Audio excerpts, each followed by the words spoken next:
So Andrew, we've done several videos by now on annuities, and we know that insurance agents and financial advisors have been placing clients' retirement dollars into annuities for decades. I myself, over the years, have placed millions of dollars into annuities for my clients as well. But with that being said, of course, annuities do not come without criticism. And as you may know, we've heard this before, there are some big name radio personalities and TV personalities that will just slam annuities. And that's unfortunate because we believe that there shouldn't be any bias when it comes to any financial product. What our motto here at the Retirement Education Center stands is that we try to educate so you're not frustrated when it comes to trying to figure out what particular financial product or tool is going to be suitable for you. So today what we're going to try to do is get through all the minutiae about, they're so bad or they're so good, and just give you a complete balanced approach to the pros and cons of annuities. So you're going to want to stay locked into this video today. Hi, my name is Carson Graves, President and CEO of the Retirement Education Center. And my name is Andrea, Director of Operations at the Retirement Education Center. And the reason we've created these educational videos is to help to make the difficult and confusing retirement process simple. Yes, we do, Andrea, and we do this by incorporating a team of strategic partners, ranging from certified financial analysts, certified financial planners, estate attorneys, insurance advisors, and other needed professionals to help us build a comprehensive and holistic roadmap that's going to let our clients know when, where, and how that they can reach their retirement goals. For specialized strategies on how to maximize your retirement income, please subscribe to our YouTube channel and hit the notification bell to be notified when we upload new videos. So Andrew, you know that putting money away for retirement really isn't that easy. Once you've figured out how much money you need and how much income you're going to need to sustain you throughout your retirement years, that is really where the real planning starts. Now, we know there are a lot of options that you can utilize in order to reach your retirement goals. You have your 401ks and 403bs, 457 alikes. You have IRAs. You have annuities, of course. And that's what we're focusing on in today's video. So when you're talking about annuities, it's always good to understand they're long-term vehicles to help supplement your overall retirement goals as far as income. But as I mentioned, they do not come without criticism. And that's fair. Everything should be criticized and given the cons of what they may bring to the table, but they never should come with bias. You should never exalt any one product, but you should never beat it up as well, because they all have a certain place inside of your retirement portfolio. But the thing is that you need to be educated to make sure that if someone is trying to position this to you, that they're doing it in a fiduciary manner. And that's what we try to do here as we're educating you in these videos. So we are going to simply talk about a very controversial, retirement product, the annuity, and we're going to try to go through some of the minutiae about the pros and cons so you can feel a little bit more educated about this type of product if it's ever going to be presented to you. But before we do that, there are always two rules to retirement income that we always like to give you. And what are those two rules, Andrea? Well, rule number one is to never run out of money, and rule number two is to never forget rule number one. So now let's go ahead and talk about, in a non-biased way, the pros and cons of annuities. So let's go ahead and talk about the annuities pros and cons. So let's start out with the pros of an annuity. For one thing, we all know that with an annuity, if chosen correctly, you can receive regular payments for the rest of your individual life. And if you have a spouse, you can also design an annuity to have a payment that's going to last for the rest of your spouse's life as well. Another thing about an annuity is that it has customizable features like riders that you can add to it to make it fit your own personal need. So you can have annuities that have death benefit riders. You can have income benefit riders that do certain things for you as well. You can also have like a long-term care type of benefit associated with your annuity. Perhaps you cannot physically qualify for regular long-term care. Well, then it's great to know that you can get into an annuity and not have those requirements, health requirements, in order to attach some sort of long-term care protection with that particular annuity. Also, your contributions inside of an annuity can grow tax deferred. meaning that the interest can continue to get compound interest each and every year. Now, of course, you will pay taxes on those dollars later, but it's great to know that you can allow your interest inside of an annuity to grow tax deferred. Also, when it comes to a fixed annuity, a fixed annuity offers guaranteed rates many times 2 to 4 times higher than what you're going to get on CDs. So you go to your bank, they're offering you a CD for 1% or even less. Imagine a fixed annuity being able to offer you a rate of 3% or higher at times when you're talking about that money growing for your particular retirement purposes. Also, when it comes to non-qualified annuities, we've talked about this on other videos, you can fund a non-qualified annuity without any types of limits. So you can put as much money as you want into a non-qualified annuity. Also, another key element that people choose an annuity for is for the principal protection of their money.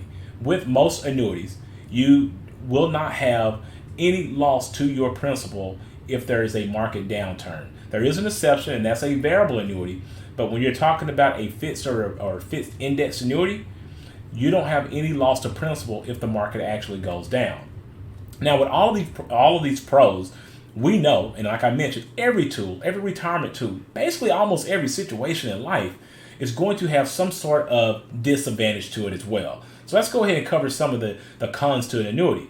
Well, one, annuities can be pricey. But when most people talk about this, when you hear radio personalities and you hear TV personalities talking about annuities and them being so pricey and so cost prohibitive, then they're usually painting with a broad brush. But they're usually talking about a variable annuity. And I really haven't put clients into variable annuities over my 20 years of practice. I do shy away from those because of some of these costs that's involved. You may have administrative fees. You have mortality and expense fees that may be anywhere from 0.4 to 1.75%. And if you're going to be in the underlying investments, of course, with a variable annuity, some of those underlying investments could be anywhere from 0.25 to 3% per year.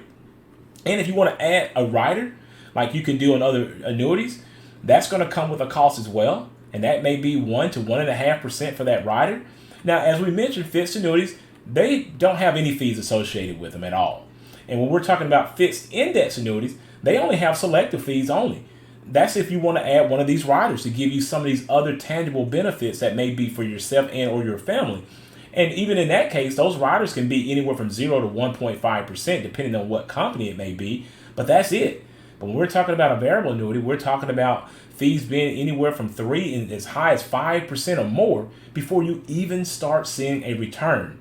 So they can be very cost prohibitive in that manner. So that's definitely a negative aspect of an annuity. Also with annuities, the returns can be, typically lower. Annuities are not to compete with the stock market. I know variable annuities attempt to do that because they do invest in stocks, bonds, and mutual funds within a variable annuity. But for the most part, annuities are really not trying to compete with the returns of the stock market. So inevitably, the returns are typically lower than other types of investments like that. Also with annuities, with all annuities, you're going to have surrender charges. And they, depending on the type, it can be anywhere from 2 to 10 years. And that varies from state to state. But anywhere from 2 to 10 years is what you're going to see with a surrender charge on an annuity. So this is just a hypothetical surrender charge table here. And so an annuity in the first year can have a 9% surrender charge, and then it can go down to 8, 7, 6, 5, 4, 3, 2, depending on the terms of that contract. So if you were to pull out of that annuity in year 3 to take the money and run, well, yeah, that can come with a heavy price tag of a 7% surrender charge. And like I said, this is hypothetical. All annuities have different surrender charge tables that you'll want to note to be notified of when you're actually getting into one of those contracts. But just make sure that's one of the negative aspects of an annuity, is that you do have surrender charges associated with it. But I also want to point out is that a surrender charge on an annuity is only applicable if you surrender the policy. If you have a 5-year surrender charge and you're actually at the end of that 5th year, those surrender charges are no longer there for you. Also, many annuities have clauses in them that if you get into a situation, like if you have a terminal illness or if you go into a nursing home, they may waive those surrender charges altogether, no matter what year you're in. So just understand the specifications of your contract, and a good agent or advisor will be able to let you know some of the ins and outs about your particular policy. But that's just important to understand that a surrender charge is not really a fee that's being charged on that annuity. It's only if you pull out of that policy before its terms are up. Also, getting out of some annuities could be very, very difficult or even impossible if we're talking about like an immediate annuity. Because an immediate annuity is really like a pension. You put money, you give money to an insurance company, and that money is going to give you income or your spouse for the rest of your life, and you can't do anything about it. They're going to pay you whether you like it or not. And so if you ever wanted to go in and say, I had an emergency, I put $300,000 inside of this immediate annuity to provide me income. Well, if you needed some of that money is no longer yours. That money now belongs to the insurance company. You will only receive the income for the entirety of your life or your spouse's life if you design it that way. But you cannot touch it. So, and it's definitely a permanent decision. Also, when you're talking about annuity, when money comes out of an annuity, it's going to be taxed at ordinary income taxes. So you don't have any type of capital gains tax breaks or anything like that comes with other type of investment vehicles. We're talking about your money is going to be taxed at your ordinary income tax rate, with the exception of an annuity being in a Roth. So if you have a Roth annuity, your annuity is going to adhere to the same rules as any particular Roth IRA. That means that money will grow tax deferred, and that money will also be distributed to you tax-free. So just understand that. I would encourage all of you, if you're trying to get more information about how annuities are taxed, that you go take a look at our video that we created on this subject matter as well. So with all things, no matter what your situation may be, we always encourage you to consult with your own personal financial advisor or tax advisor to see what may be suitable for you. So I hope that this video gave you some insight on some of the benefits that an annuity can provide and some of the drawbacks that you have to be cognizant of as well. Please remember that these videos are created for educational purposes only, and that you should always consult with your own personal financial advisor or tax advisor about any type of product that are going to be suitable for you. For more information on this particular subject matter or any topics that we've covered in our prior videos, please remember you can reach out to our office or leave any questions or comments in the section below. To learn more about our services and how we can help you to increase your chances of not outliving your retirement income, please make sure to click on the link in the description below and sign up for our free Maximizing Your Retirement Income Masterclass. After this video, please check out our other videos that we've created that will give you tips on how to maximize your retirement. Also, if you like this video, please give it a thumbs up, subscribe to our YouTube channel, and share it with a friend. Thanks for watching, and remember, if you have questions, we have answers.